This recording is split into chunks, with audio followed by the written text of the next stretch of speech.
evening, Ben. Good evening. Nice to see you again, Jonty, as Well, always. we're here to talk about one of the topics that's very near and dear to my heart, which is the critical thinking process, being rational. Um, some people talk about this whole debacle about should you or should you not do your own research. We were kind of joking about that before we started this conversation. But what's going on? What's going on? Manipulation, the same manipulation of humanity that's been going on for millennia, but at an accelerated pace for the last 200 years, except now at a hyper speed. It's Right. hyper manipulation. The manipulation is going so fast and it's so deep it makes your head swim. Yeah. And I'm sure you can relate. Doesn't your head swim when you kind of see all the talking heads and the doctors and the newscasters and the government representatives and all Yeah. the noise that's out there? There's this. About signal to noise? It's all noise. Right. There's no signal. Oh, jeez, man. I was sitting there trying to read through some article. I'm like a snowplow. Like some people will go through like 2 or 3 news articles a day. I can easily go through 20, 30 in scientific documents and stuff. I just plow through stuff. I read like crazy. It's interesting. My wife used to read faster than me, but these days, if we're both reading something at the same time, I'm like way ahead of her. I'm done with the page. I'm plowing through this stuff, and I just noticed that in the periphery on this article, there's all these little videos going and everything that could possibly try and distract me. And I had this moment where I thought, I remember thinking to myself 20 years ago, I thought, one day it's going to be like this. One day you're going to be trying so damn hard to concentrate on this one little thing here, and all around you in the periphery are going to be all the distractions trying so hard to draw you away. There's a certain inevitability to it. There was a certain inevitability to it, right? Right. Well, you and I are both friends of Terence McKenna, and we'd talk about the time wave. He was a little off on the 2112 thing, but his description of a universe that becomes increasingly novel over time, Yeah. until it's all novelty and it's no longer time. It's really a fascinating I think we're idea. there. That's called the singularity. Right. Where Exactly. it's all novelty and no time. Right. Where everything happens all at once. I think we're there. I think in retrospect, we'll say that we were in 100 years from now, we'll say we were in the singularity, or the singularity began. I believe that. Kurzweil said 2030. Ah, right. I think a lot of there. people are saying 2030 for a variety of different reasons. Yeah, I think we're already there, personally. Well, the disappointing thing, though, and to get back to the main point of this talk, is that it was originally a kind of a good thing. Wouldn't it be wonderful if we were in a universe of information? But what's actually happened is Physicists tell us it's all information. It's all information. But it's stupidity. We're in a universe of irrational stupidity. Information is not necessarily smart or dumb. It's information. The word information means in a form. Right. What happens is chaos. Everything's chaos outside of information, noise, if you will. Then that chaos or that noise gets put into a structure or a form. In form. Right, it becomes exactly. in a form. So information is chaos that's been structured into signal. And in fact, there's this thing called information medicine now that talks about how the body is information, and when we're healthy, the information is coherent and logical. It's signal. And as entropy kicks in and as we age, it breaks down and we become less signal and more noise. And so by restructuring the body with nutritional supplements, which are entrainment devices, harmonic entrainment devices, we can, this is the theory anyway, we can restructure the body back from entropy into form. That's why nutritional supplementation is important. But also ideas are important. Good ideas will put the body into a good state. Yeah. And good ideas, powerful ideas, Right. ideas of the greatness of the human body or the human being, the greatness of biochemistry, the greatness of life, what we can be, our potential. And that's, to me, I'm troubled by all this focus on negativity that even my friends, and even me for that matter, I find it easy to fall into negativity, and I have to re-hypnotize myself. You know, I have this I came up with this idea a few years ago. I realized that there was this voice in my head, and my perspective on life, how happy I was or how unhappy I was, depended on what that voice in my head was telling me.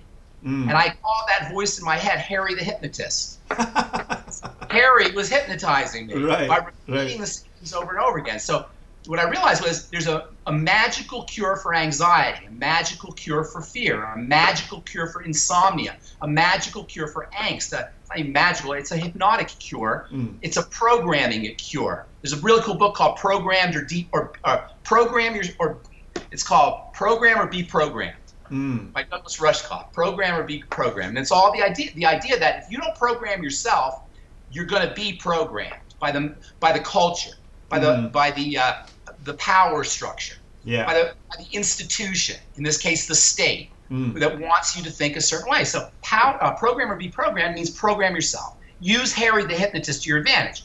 So what I discovered was the cure for anxiety, the cure for angst. I like this word angst because it implies everything. Everything that's crappy, right? Fear, anxiety, insomnia, depression, it's all angst. So collectively we'll call these lousy feelings angst. The cure for angst is to take control of Harry the hypnotist. So right now, Jonty, in your head right now, think of something in your head that you don't like or that bothers you or there's trouble. Don't say what it is. Just think of it in your head. And notice there's a voice attached to it. Now change that voice into how great you are, how much potential you have, how beautiful life is, how wonderful your house is, your wife, everything. And notice how as you change that voice, you instantly, in a split second, in a nanosecond, you feel better. Right. Now, find is, because you've been programmed, like most of us, I assume you have, you're going to find yourself going back to, oh, shoot, what do I have? What if this happens? What if that happens? This is going on.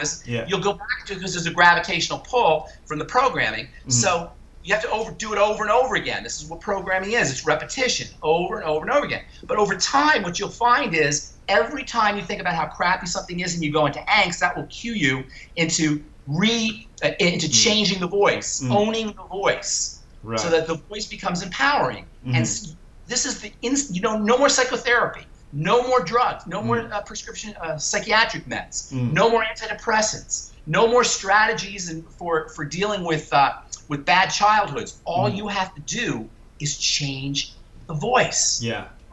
The voice. I see that a lot in interpersonal relationships. Somebody will do something that makes you uncomfortable, that you don't like, and then you can easily find yourself kind of going around and around thinking about, then they did this, and then they did this, and this was, I didn't like this either, and this was a problem, and to figure out a strategy by which to take all of those experiences, negative experiences, and figure out how can I turn this into something compassionate and loving.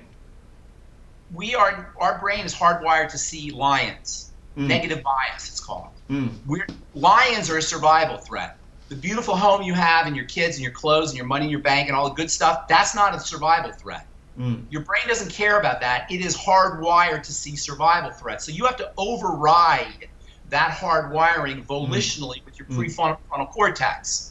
Otherwise, the amygdala and the limbic system and the reptilian brain will override everything because you've got millions of years of evolution that redirect the blood flow to that area. That's called negative bias. So through volition, we have this ability to have free will and free choice through the prefrontal cortex. We can override that, and that's why it's so important to take control of that voice. Now, keep in mind, there are forces at play that want you to be scared. There are forces at play that want you to operate out of fear. There are forces in play that are not operating in your interest. They're operating in their interest. I always say it's the institution versus the individual. The institution needs you to be scared, whether it's the legal institution, the political institution, the government institution, whatever institution it is, the institution needs to perpetuate itself by making itself strong. It makes itself strong by saying, I'm going to protect you. And when we're scared, we play into I want to be protected, whether it's being injected with something, or whether it's being medicated with something, or it's having an intervention that is some kind of medical intervention or medical procedure, or whatever it is. There are forces at play that want to perpetuate their strength and their power at the expense of yours. And that's why I always say, Jonty, your own authority. Right. I don't want anybody listening to me. I don't want anybody listening to anybody but themselves. And you want to absorb data or information from everywhere and see what works best for you, of course. Yeah. But at the end of the day, be your own authority. Make your own choices. That's why I love Youngevity so much, by the way. One time I asked Dr. Wallach, remember Youngevity used to be called American Longevity, right? Right. And I asked Dr. Wallach why he called the company American Longevity. He said, it's my two favorite things. Number one, health, longevity.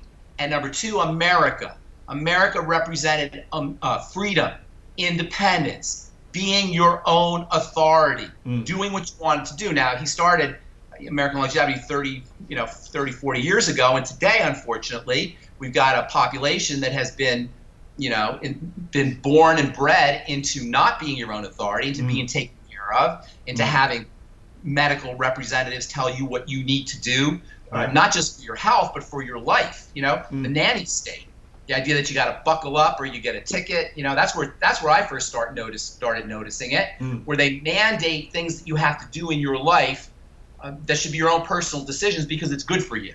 And what we're going through today is just an extrapolation of that. Yeah. And I think, by the way, did you ever read The Fourth Turning, or do you know what The Fourth Turning is about? I'm familiar with it. I didn't read it, but yeah, I'm familiar with it. Right? And in The Fourth Turning, it's based on something called generational theory. It says every 80 years, 80 to 100 years, there are 4 20 to 25-year periods. And each one of these 4 20 to 25-year periods repeats itself every 100 years, 80 to 100 years. And it's gone since the 16th century. It's happened. Every 80 to 100 years, there's a period where there's a great happiness and great joy and great hopefulness and optimism. And then there's kind of a recalibrating, a sitting back and thinking about things. And then there's a dismantling, and then there's a chaos. And those are the 4 periods. And we're right now in the chaos period. Yeah. And I read the book in the 90s, and I remember thinking, the guy said in the 90s, his name was, I think it was 2 historians who wrote it. I forgot their names. But he was saying how, when I read it, we were in the 3rd period, and it was kind of like a reestablishment. There was kind of an unraveling, is how we called it. And I remember thinking, he said, there's going to be the 4th turning, which is the chaos period, is going to be it's going to start around 2008, which is about 9 or 10 years after I read the book. And I remember thinking, what could the chaos be? Yeah. I remember thinking, right. What could happen, really? I couldn't picture what could happen. Well, sure enough, we're in the 4th turning right now. We're towards the end of the 4th turning. It should end around in the next 10 years or so. So it started around 2008 with the Great Recession, supposedly, as they called it. And I think they call, what I'm talking about, that I think they called it the recession, or, with the banking crisis and all that. That started in 2008. And then now we're about 13 years into it, 14 years into it. So we have another 9 or 10 years left. And what's going to happen then, and that's the famous 2030. That's the famous 28 to 2030 that Ray Kurzweil talks about. And if you look at what's happening with technology, I mean, we're literally at a place where technology is happening so fast, it's almost like daily. Right. It's almost daily, if not hourly, that technology is moving. The amount of information that's being condensed and processed and at speeds that are incomprehensible is creating a world that didn't exist a year ago, in terms of technology, let alone 5 years, 10 years ago. There's a really cool book called Thank You for Being Late by a guy named Thomas Friedman, and he lays out a case for the world changing in 2008 and nobody noticing it. That's when Airbnb came out. That's when Uber came out. That's when the iPhone came out. That's the smartphone. A lot of cloud services came out. That's when a lot of technological changes happened in that 1 year that really, according to this book, Thank You for Being Late, that really changed things, that set in motion all of the changes that we're going through now. And it seems to me, I think that we are right in this, that the singularity is when changes happen so fast, they're not related to time anymore. It's not like they're gradual. Yeah. They go up like that, like a singularity. Right. And it seems to me like we're in it right now, so that we can't even, the thing about the singularity is you can't predict. You can no longer extrapolate. When the curve is like this, you can extrapolate, right? When a curve is like this, there's no extrapolation. You have no way of predicting what's going to happen. And that's what I think is going to be happening around 2028 to 2030, somewhere in that period, based on generational theory and based on Ray Kurzweil and a lot of futurists believe, and I believe it too, that 28 to 2028 to 2030, some big stuff is going to happen in terms of the world will be a completely different place than it is today. Well, hopefully for the better. Well, here's the thing that I hope we don't lose. And, I was giving this some thought. You are familiar, as so many people are these days, with the spiritual traditions that talk about opening up your chakras in order Third eye. And the funny thing about that tradition, and it's a little it's different than the Enlightenment age rationalists. When you finally get to you're getting your third eye open, then what? Well, here's what I'll tell you what. Okay, first of all, the whole chakra thing and the opening up the chakra thing, that could I don't have a problem with it personally, but you don't need to go there. You can just say open up. Closing. There's two major, according to Dr. Wilhelm Reich, and I believe this too, there's two major movements in nature, whether you're talking about an animal or you're talking about a plant or whether you're talking about a bacteria or whether you're talking about a human being or a cell or any living system or even a civilization for that matter, a culture. There's two major movements. There's the movement of contraction and there's the movement of expansion. There's the movement of closing and there's the movement of opening. Death is the end result of massive closing. Life is the end result of opening. So they talk about open the chakras. I think of opening in general. Yeah. It's called I call it the potato bug effect. When a potato bug is scared, you know what a potato bug is? I think they call it a potato bug. It curls up into a ball, right? Yeah. Okay. I call it the potato bug effect because that's what happens when we die, and that's what happens when we age. Aging is the end result of long-term micro contractions. So the chakra thing can throw people off. I don't have a problem with it personally, but what I think is just expansion. Now, what you asked is a very interesting question. In other words, opening the chakra is expanding the body, expanding your awareness. But what you talked about is the third eye. What happens when you open up the third eye? That's a very important point, in my opinion. The third eye is representative of perception, higher perception. These two eyes, you see the real world. The third eye, you see meta, hyper-perception. You see hyper-reality. This is hypervision, okay? This is regular vision. This is hypervision. This is symbolic of hypervision. It turns out that in your pineal gland, you actually have eye tissue. And this is where your pineal gland is, right in the center of your brain is your pineal gland, and you have eye tissue in your pineal gland. So the third eye metaphor is not inaccurate. There's some basis to it, but nonetheless, what I think of with the third eye, I think of the pineal gland, and I think of hyper-perception, seeing the spiritual world. Pineal gland, pineal means pine. Pineal gland looks like a pine cone. It looks like a pine cone. And the pine cone has been deified for millennia. In fact, there's a great big pine cone at the in Vatican Square. The Vatican Square is a big pine cone. What? All of a sudden they like the pine cone? Where's that in the Bible, by the way? Right, I'm exactly. not sure. Exactly. So this represents seeing the world at a higher level. And what I think is happening here is we are now not seeing the world the way Fox News and MSNBC and CNN want us to see it. We're now becoming suspicious. And you know about deep fakes? Have you heard about deep fakes? Yeah. Okay? Deep fakes are going to really throw the whole thing off. We're not going to be able to trust our eyes anymore.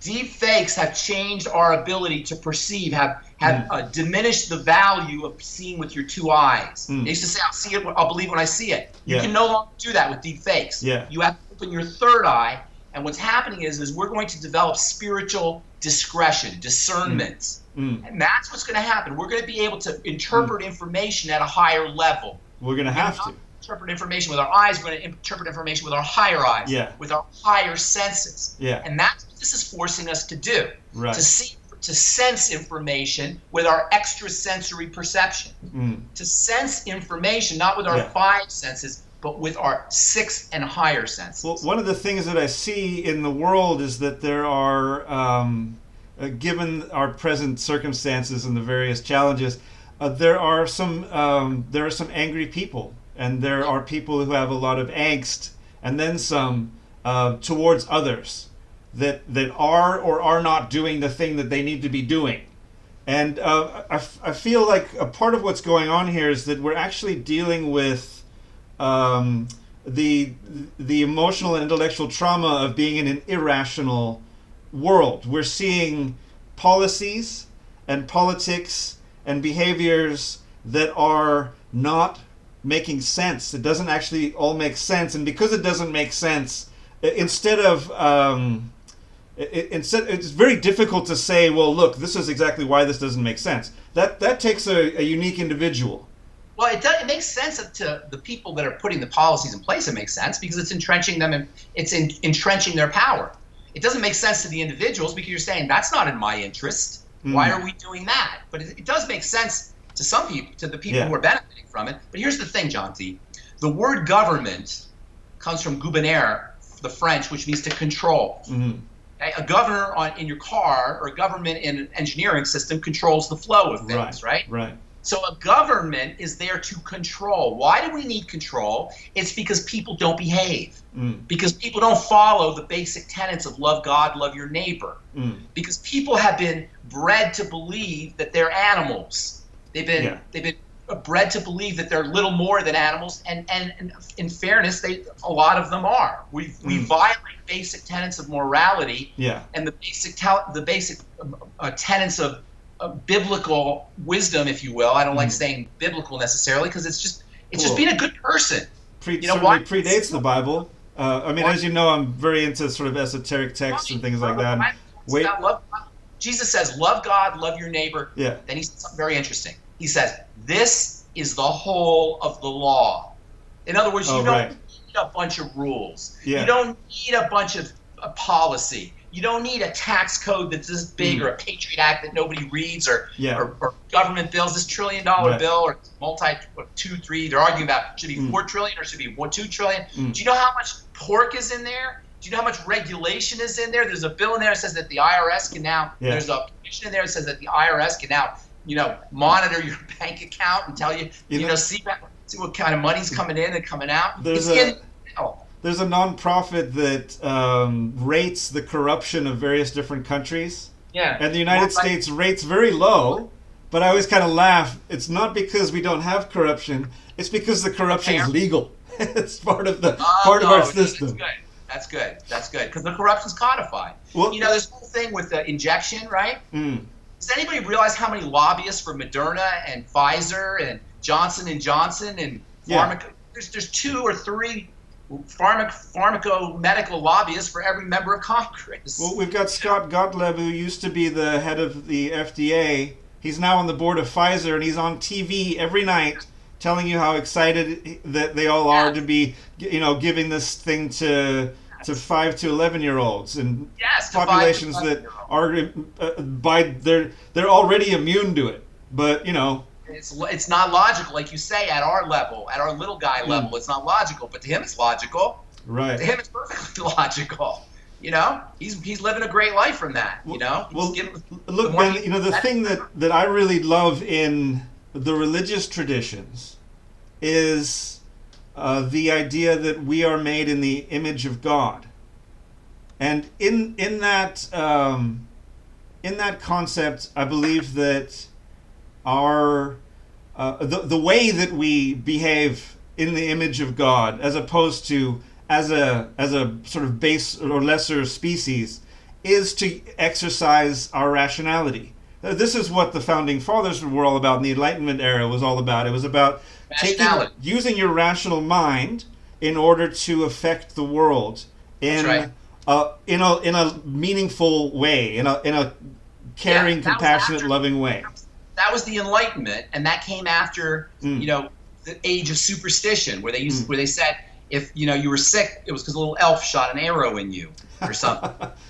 So it represented a major advance, the Enlightenment. But you know what? We're in a post-Enlightenment world. In fact, we are in a post-truth world. Right. Where truth doesn't matter anymore. Remember alternative facts? Remember alternative facts to the lady who, that awful human being who talked about alternative facts? I didn't want to mention her name. We have alternative facts now, which is why I said that you can't assess the value or the veracity of something that you're hearing based on the old criteria.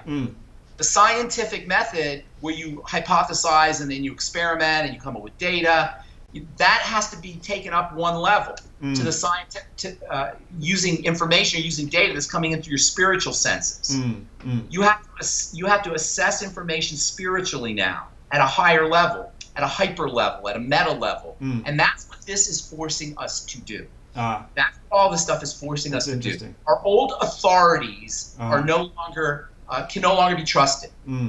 Old authorities that we trusted for so long, we can't trust them anymore. And that's a very scary place, because what it does is there's no grounding, there's no roots. And that's why people are freaking out, is because they're floating. They don't used to be able to be grounded in what the doctor said, or what the government said, or what you heard on the news, what Walter Cronkite told you. Now, that's lost. We've lost the ground, the root, and now we're just floating around in this post-truth world. So what will ultimately happen, I believe, is we will start, our third eyes will open up, and you don't have to use that metaphor if that sounds too weird to you, but you'll start to perceive information at a higher level. And that is a good thing, because at that level, people can't lie to you unless they're very, very sophisticated. It's much easier to discern dishonesty at that level. And that's what's going to, they used to say, I don't want to be unwoke, but they used to say women's intuition, right? You ever hear that term? Women's intuition? Why do women have to have women's intuition? Because of men. Because statistically speaking, the biggest threat to a woman's life was me. It was a man. So women had to develop this sense of discernment because their life was at stake. Well, now everybody is going to have to develop women's intuition, human intuition, and that's the key, is intuition. Rebecca Costa, Rebecca Costa, she's on she was, I don't know anymore, but she was on KSCO for a while. She writes about this book. She writes this in a couple of her books, which the name escapes me, the first one, but the second one's called The Verge, and she talks about reaching a tipping point, reaching where all of a sudden, and this is in evolutionary biologists call this punctuated evolution, where evolution progresses and then it jumps. System changes rapidly. It progresses gradually and then it changes rapidly, instantaneously, at a punctuated level. And I believe it's called a quantum leap in physics. I believe we are going to take a quantum leap. I believe we are going to take this, the long track of evolution is going to take a punctuated leap. And that leap is going to be, in my opinion, I think, and one of the metaphors is the singularity. It's going to take the manifestation of us beginning to understand information, understand reality at a higher level. It really began in at the turn of the 20th century when we realized there's no reality. Do you understand that at the turn of the 20th century, and we still haven't caught up with this yet, because human beings can't handle it quite yet, but at the turn of the 20th century, even Albert Einstein freaked out about it. We realized that there ain't no there. It's 99.99% empty space, and it changes like a kaleidoscope with every thought you think. Well, that was a little much for 1901 human beings. So it got kind of brushed under the table. But our CDs and our computers and space rockets and cars and all of this depends on quantum mechanical ideas that don't make sense, where things appear and disappear, quantum tunneling, where things go from here to there instantaneously, superconductivity, where information goes from the top of your head to the bottom of your feet at the speed of light. There's all these kinds of phenomena that we utilize and we exploit to live our lives for mundane things like driving our cars, or high-tech things like CAT scans or rockets to Mars or our iPhone. We utilize them every day, but we still haven't caught on to the insubstantial nature of reality, the non-reality nature of reality, the non-real nature of reality. Some caught on to that. But once we do, we will understand that we have a lot of control. We have tremendous control over the kind of world we personally live in and ultimately we collectively live in. But certainly it starts with the world we personally live in. By virtue of our thoughts, we change our bodies. By virtue of our thoughts, we change the way our world appears to us. And that is so darn important. That's Harry the hypnotist. And that is what we have to start working on. And that's what we're being forced to work on, because we can no longer trust the outside authorities, and it's becoming more and more clear to more and more people that you can't trust people outside of you. You have to be your own authority. You have to write your own story, be your own author. And it's really cool because we're magnificent, Jonty. We create so many things with our eyes, just the world around us. We're creating just with our eyes, our brains, our biochemistries. We create our entire body, our immune system. We heal ourselves. We digest our food. We process toxicity. We do so many incredible things in this local space. Just in this local space. Really, where is the world appearing to us? You know, we see the world out there, but that's kind of that's a trick. That's a ventriloquist trick where we throw it out there so it looks like it's around us. It's all here. That's why if you take a drug, you change everything that's out there. Yeah. Supposedly there. You know, you take mescaline or LSD or, you know, whatever kind of psychedelic drug you want to take, the world changes because you're changing this. But you don't need a drug to do it. In fact, you do it just with, you know, the normal thoughts. You are doing it. You just aren't aware that you're doing it. Exactly. Right. Exactly. Right. So I don't want to get too heady here, but you know what? To bring it right down to what's going on in the world, that is such a powerful idea because it helps you deal with what's ostensibly an untenable situation, which is tailor-made to make you go nuts. This understanding allows you to take control over it. And that's why I've been such a big believer in nutritional supplementation. Because nutritional supplementation represents a way that you can kind of control your body by using mechanisms that we evolved to use. Vitamins, minerals, essential fatty acids, amino acids. Now it's true, our bodies are designed through evolution to get them from foods.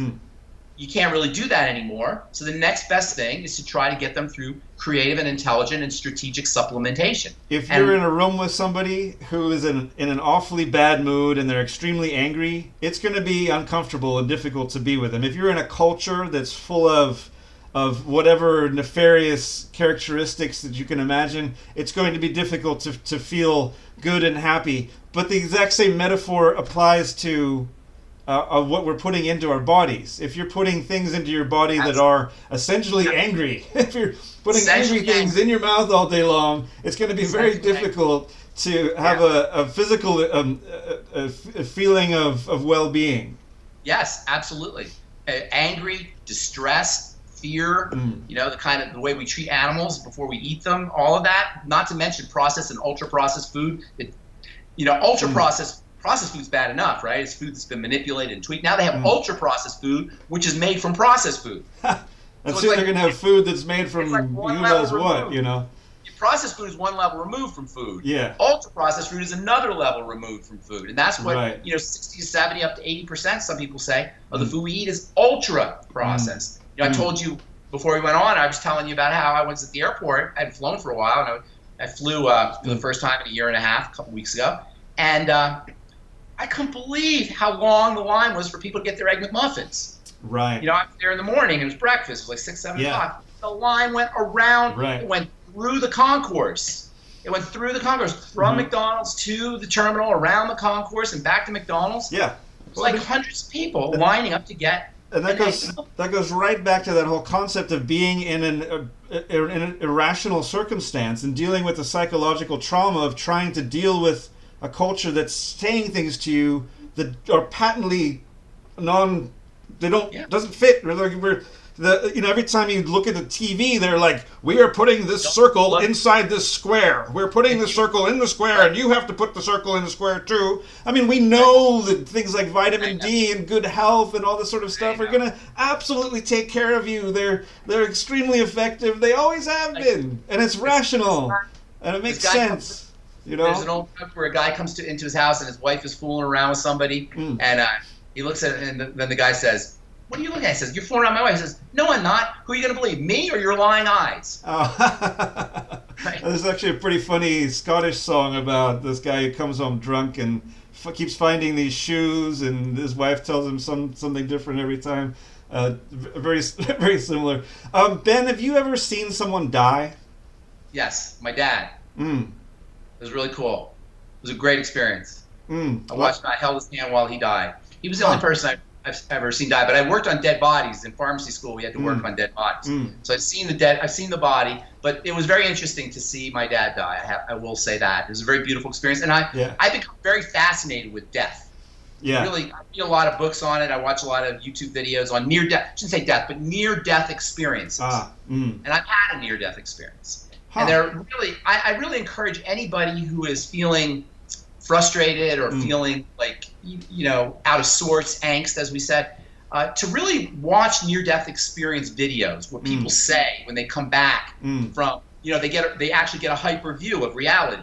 They get a view from outside reality about what reality is. And, you can debate whether it's real or whether it's not real, but the fact is the vast majority, I don't know about vast majority, but the majority of them, certainly the ones I've heard, all talk about, they really put everything in perspective. I was listening to one a couple weeks ago where the guy talks about what a great gift it is to be human.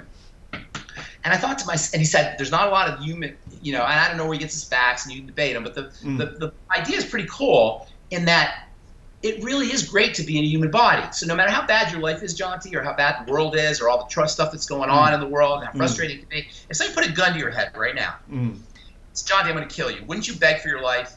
Wouldn't you say, I want to live? No matter how bad it was. Wouldn't you say, I want to live? I like to be alive.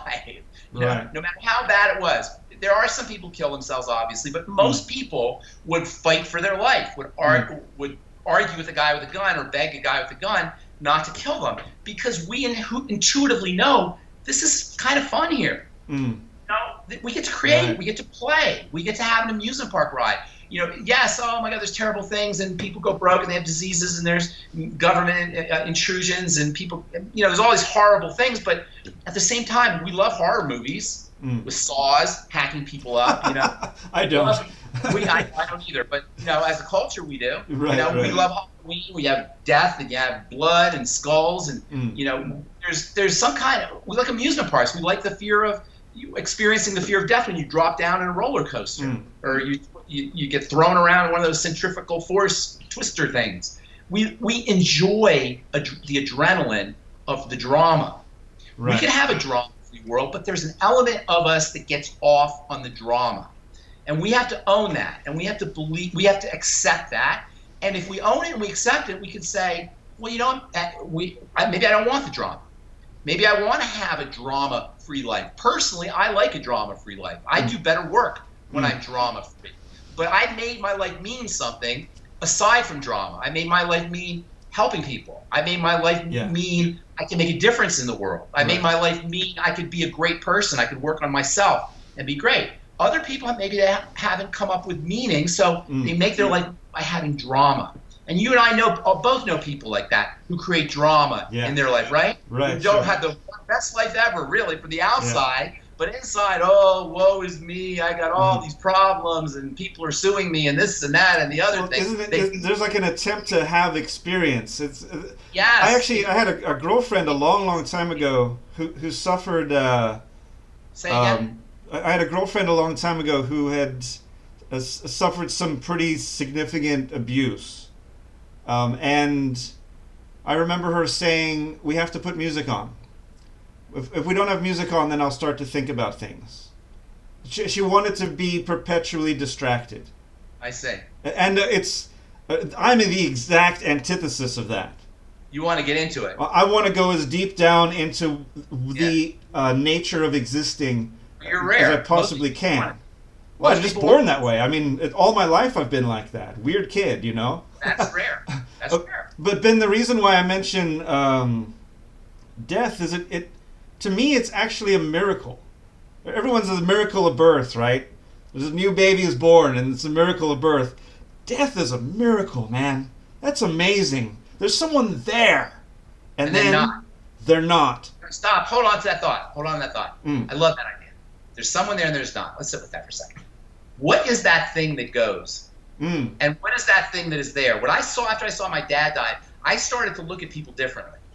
When I saw my dad die, his dead body there, a second after his body was alive, I saw the difference between who he really was and his body. And after that happened, whenever I look at somebody, I see the difference between their body and who they really are. And when I do my meditation, or when I ponder myself, I see the difference between me and my body.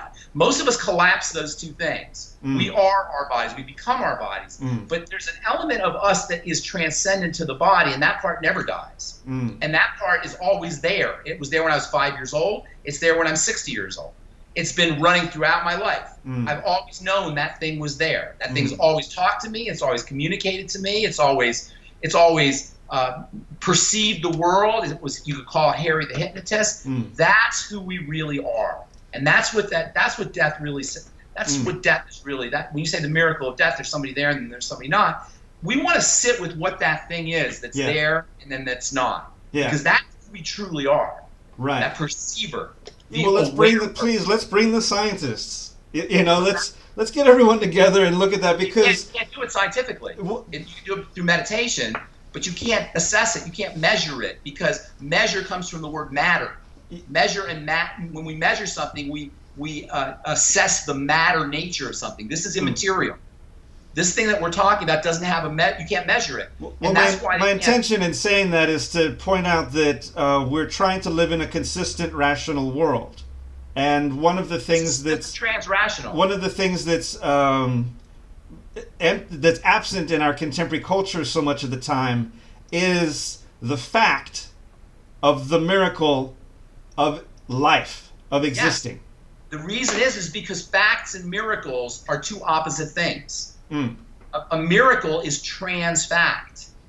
A fact is something that you can put your hand on, that you can measure, that's real, that has a metric. That's a fact based on our definition of facts, of course. A miracle is something that transcends that. Yeah, I mean, I don't mean to use the word so much in that way. Personally, I'm not really a transcendentalist in terms of the way I see the world. I think that this is creation. What we experience is creation, and all of the various aspects of it are parts of the way things are. If you're not a transcendentalist and you're a scientist, tell me how 99.999% empty space becomes this. Well, it's amazing, but it is existing. Then you are a transcendentalist. Then you are a transcendentalist. Because you can't avoid it if you understand what science is telling us. Science forces you to become a transcendentalist. It pushes you. Because science, quantum physics, which is the highest science we know, right? The most accurate science that's ever been developed is quantum mechanics, tells us that 99.999% of the world is empty. It's emptiness. So how does emptiness become this? Quantum physics forces you to accept that there's something that is out of our ability to comprehend. And that's what a miracle is. It's something that you see in front of you, but you cannot comprehend. Well, it doesn't mean that it's irrational. It's transrational. The mind of God, if you will, Ben. It's not rational. It's not transrational, means above rational, because I just told you, you cannot rationally tell me how 99.99% of emptiness becomes this fullness. How does emptiness become fullness? How does empty, which is the opposite of full, how does emptiness lead to fullness? It's not irrational, it's non-rational or transrational. It's not irrational. It's non-rational. There's a difference between irrational and non-rational. It transcends the world of rationality. Irrational means it's the opposite of rational. This transcends the world of rationality. This is what the evolutionary leap is about. We live in a world of duality, a world of opposites. The evolutionary world is trans-opposite. It contains everything. It's yin-yang. It's complementary. Niels Bohr, who's one of the fathers of quantum physics, he said, he deified complementarity. I said it in Latin. He said, I forgot how he said it in Latin, but the bottom line was he understood the idea of yin-yang. He wanted to use the yin-yang in his coat of arms because he understood the nature of complementarity. And all the esoteric spiritual traditions, the number 3.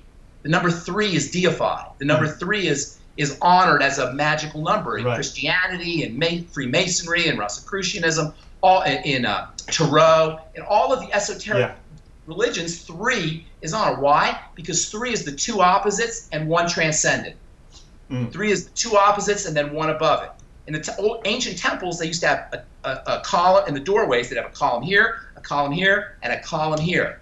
In Buddhism, they talk about your spinal cord having a column that goes this way, a column that goes this way, and a middle column. 3 is always honored. They call it the triptych.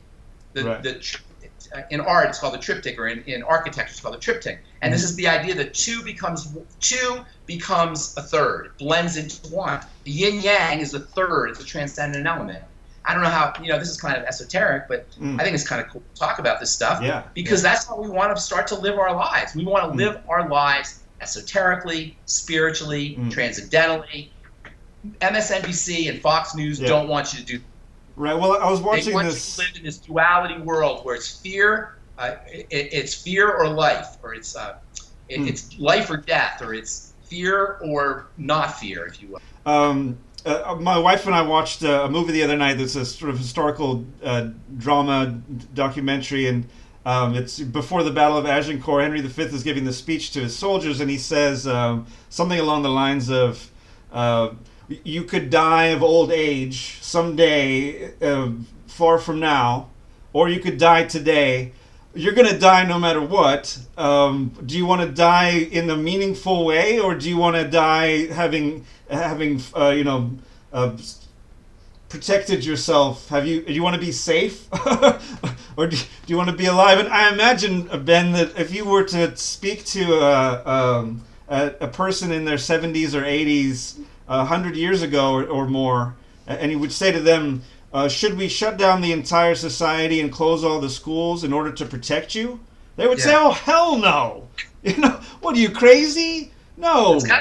It's kind of like an ironic, oxymoronic idea that we're going to protect you by shutting everything down. We're going to make your life better. We're going to make you able to live a better life by shutting down the schools and shutting down businesses and making you a ward of the state. We're going to hurt the children to protect the adults. We're going to inject things into the kids to make them better. We live it's opposite world. But it's a spiritual failure. It's because people aren't saying, no, you know what? I would rather lose my life than hurt children, hurt my children. That's true. That's what I was telling you earlier. It's not the power structure that is doing the mandates can't do anything without the complicity of the mandated. Yeah. The mandated have to be complicit because the mandated outnumber the mandators. There's way more mandated than there are mandators. So if the mandated said, you know what, you can take your mandates and you know what you could do with them, goodbye, get out of here, then we wouldn't have these kinds of oppressive tyrannical decrees. But the fact is, Stockholm Syndrome, you've heard of the Stockholm Syndrome, right? Love our captors. And the masses of humanity, they're not critically thinking. They're just participating. They're just going along. And that's unfortunate because that's really what's happening is the people who are awake are starting to wake up. They're not happy. They're a little ticked off. They see what's happening, and the vast majority of people are still sleepwalking, unfortunately. And that's just how that's the world you and I decided to enter into. For whatever reason, we chose this life. We chose this life, and my solution is just help as many people as you can. Yeah, absolutely. That's how I create meaning in my life. I'm not saying it's for everybody, but it works for me. Oddly enough, Ben, I think we're in a great turning. We're in a revolution. Yeah. And you can't make this up. I want to laugh here. One of the best ways to, storming the beaches on D-Day, boy, that was tough, eh? One of the best ways we can be a soldier in this revolution is to give people hugs and throw big parties and have a hell of a good time and show people what it is to be human. That's right. That's how we can do it, and that's a lot cooler than D-Day. Right, exactly. Right. I'd much rather do that. I was just watching a thing on World War II today, actually. World War II and wars throughout history and real infections that happen, real epidemics that happen, like the Black Plague. This ain't no Black Plague we're talking about here. People lived through the kind of plagues where 1 out of 3 people died and they had no idea what was killing them. They were just dropped. Can you imagine what it must have been like in the 15th century, the 15th It's like century? the wind blows and then everyone's dying and you think it's a spirit. You think it's a... Oh, my God. They were reduced to putting flowers in their pockets. They thought that was going to save them if they put flowers in their pockets. Pocket full of posies. Right. Well, you and I have talked in the past about the decline in the rate of death. That the number of deaths per 100,000 of 50, 70, 100 years ago was multiples of what it is now, order of magnitude more. 100 years ago, if your baby caught a cold, the odds were really good he was going to die. They used to have 6 brothers and sisters because he wanted 3 of them to survive, right? Right, exactly. So that was maybe not 100 years, maybe 150 years ago. Antibiotics came out about 100 years ago. Even 100 years ago. They always talk about polio. Everybody always talks about polio. Oh, well, polio vaccines, la la la la la. What they don't realize is that was like the Stone Age, 1940s, 1930s, 1950s. We didn't even know about. We didn't know about. A lot of folks didn't have flushing toilets. They would build outhouses by the rivers. People were getting polio because they didn't have flushing toilets. Yes, all kinds of hygiene. You know. Yeah. Well, they've had that issue in India where the Gates Foundation was there just being. I mean, they actually gave some areas. They gave kids north of 20 polio vaccinations, and they were still getting polio. Why are they still getting polio? And they eventually had to come around and say, okay, fine, we'll build some nicer toilets for you guys. Yeah, exactly. We didn't know about hygiene, how important hygiene was.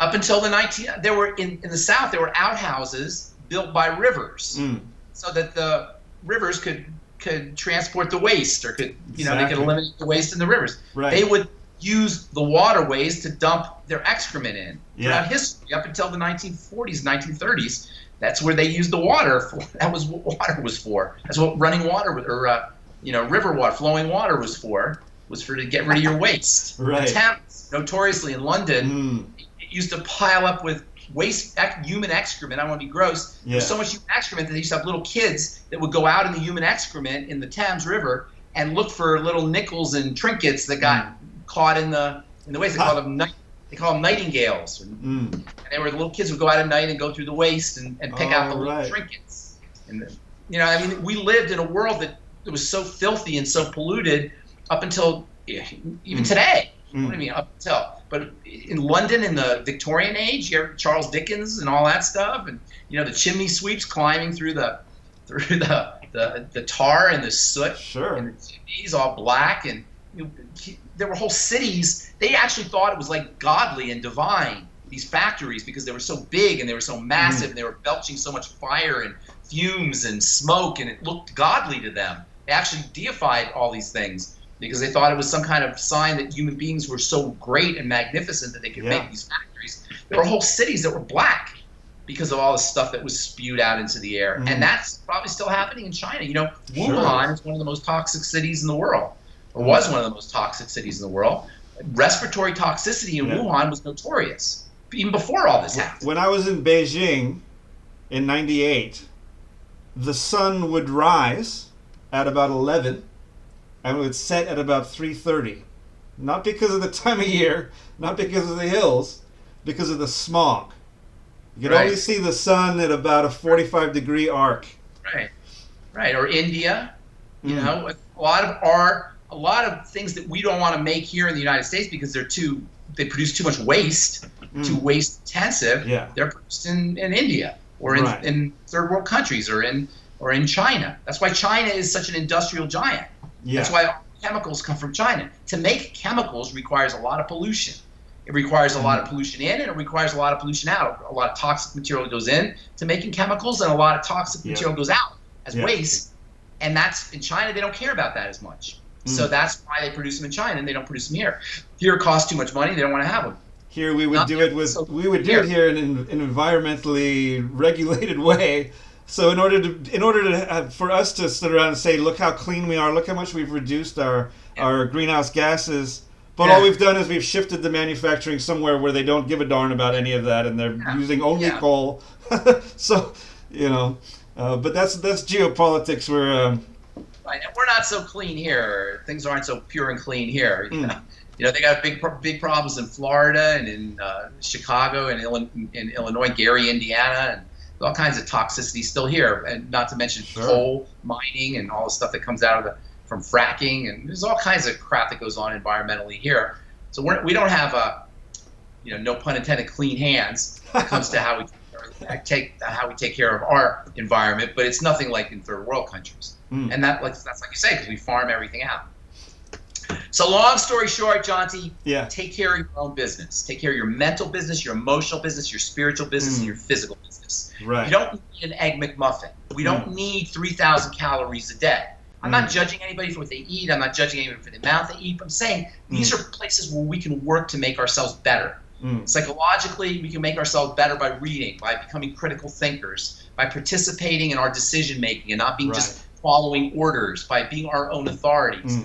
Physically, we can make ourselves better by eating less food, by exercising, by breathing, by getting on a nutritional supplement program. Financially, we can make ourselves better by not getting a job, not getting not having a boss and applying for jobs on, filling out the forms and applying for jobs and waiting. Make your own job. Are we going to see a sudden explosion of the self-employed? Yes, multi-levels taking off. What a wonderful time to join a business like Youngevity. Time to join a business. What a wonderful time to join Youngevity. Because not only is it a business, but it's a nutritional supplement business. It's a business that, and not even a nutritional supplement business, it's a health business. It's a way, if you participate in Youngevity, we teach you things. Youngevity isn't just about supplements, it's about teaching you things. It's about teaching you about supplements. It's about teaching you about how the body works. It's about teaching you how to have a great physical life, in addition to having a great spiritual, mental, emotional, physical life too, because we talk about all kinds of things. But from a physical perspective, people who are in Youngevity are more in tune with their bodies. They know what the immune system is. They know what their liver does. They know how their digestive system works. They understand parts of their body that the average person doesn't. Maybe they're not, super researchers or high-tech physicians or medical people or anything, but they know a little bit about immunity. They know they have an immune system. Right. People in Youngevity know that they have a digestive system that impacts their health, and well-being. So Youngevity is not just about supplements. It's about taking control of your entire life, your physical life, your financial life, your psychological life. We bond with other people. We relate to other people. How many people have you met in Youngevity that are friends of yours? They're good friends of yours. I was talking to MC the other day, or a couple weeks ago, and we were talking about how fun it's been to be in Youngevity.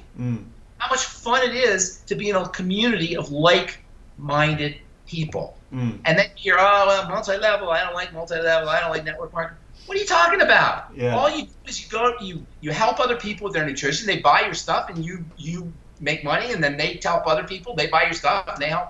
What is this whole thing about multi-level? The multi-level thing, it's just a team. It's what you do is you build a team with people that all work together. It's an easy way to build teams, and their work benefits you, and your work benefits them. Yes. The guy above you helps you. You help the guy above them. It works perfectly. It's an awesome system, and with Youngevity, it's about health. It's about nutrition. You get to be involved with really cool people. To me, I can't even begin to express how appreciative I am about Youngevity, how much I love Youngevity and the concept of what they're trying to drive into people, that you can take care of your own health and you can take care of your own financial wealth as well at the same time. You don't have to be a slave to a 9-to-5 job. You can take control of your financial health. You can take control of your your physical health, and you can help other people. It gives you a platform to help other people. I'm going to call, after I do this call, I had a lady call me today, and she wants to know, how can she get her Youngevity thing going? And she says, I'm not into MLM. I like to educate. I'm going to call her. I'm going to tell her, look, forget this thing about MLM. Forget this thing about network marketing. Just go into it like you're going to help somebody. You're going to help people. You have an understanding, even if you don't think you do, you have more of an understanding than your neighbor or than most people about how the body works. And you have a precipitating point that you can start to build on. So you may understand enough material for level A, but that will be a building block so you can become level B and level C and level D in terms of information you can start to accumulate like a snowball. You can start to learn more and more and more. You already have a grounding, but the more you participate, and the more you read, and the more you research, the more you study about how the body works, how supplements work, what diseases are, how you can optimize your physical well-being, the better you're going to be at it. And every day that you do it, you get better and better and better. And then what Youngevity does for you is it gives you a platform to share that. It gives you a soapbox to stand on that you can communicate that to people who don't know. And you get paid for it. I was talking to somebody the other day who was saying, I don't really like to sell supplements because the shipping is just a pain in the butt. And I'm thinking, well, we got to talk here, because if you go with Youngevity, then you don't have to deal with any of that. All you have to do is place an order, and that all gets sort of taken care of. Essentially, it's community. It's interpersonal relations. That's exactly what it is, and that's how you want to go into it, Jonty. You don't want to go into it like selling something. You want to go into it like you're helping people. Yeah. Like changing lives. Like you're bonding with people that you are going to make a difference in the way they live their life and how their body shows up. And that's how you want to look at it. You want to look at it like this is an opportunity. If you're a helping kind of person, and a lot of us are, a lot of us feel better when we help people. And in fact, I know, most people that I know feel better when they help somebody. Even, you never notice how when you ask somebody for directions, it's like almost like they can't wait to give you directions. We don't do directions anymore because of GPS. That's right, yeah. But when you would get out of your car and ask for directions back in the old days, I don't know if you remember those. Absolutely.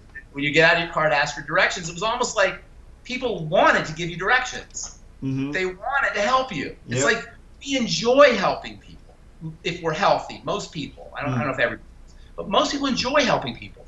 Youngevity gives you an opportunity to exploit or to leverage that desire to help people, to express.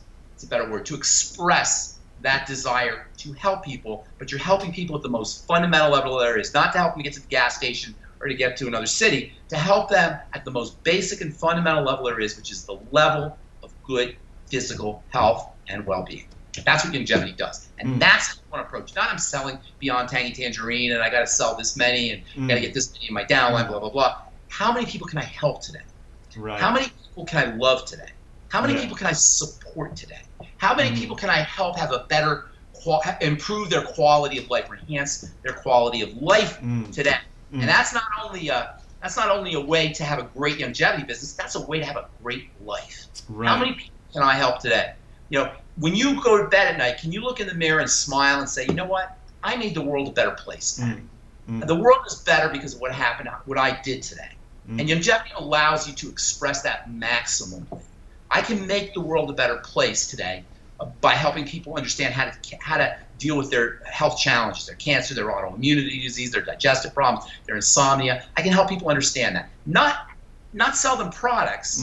They'll buy the products. Once they know that you're on their side and you support their products and you're making them available to them, they'll buy it.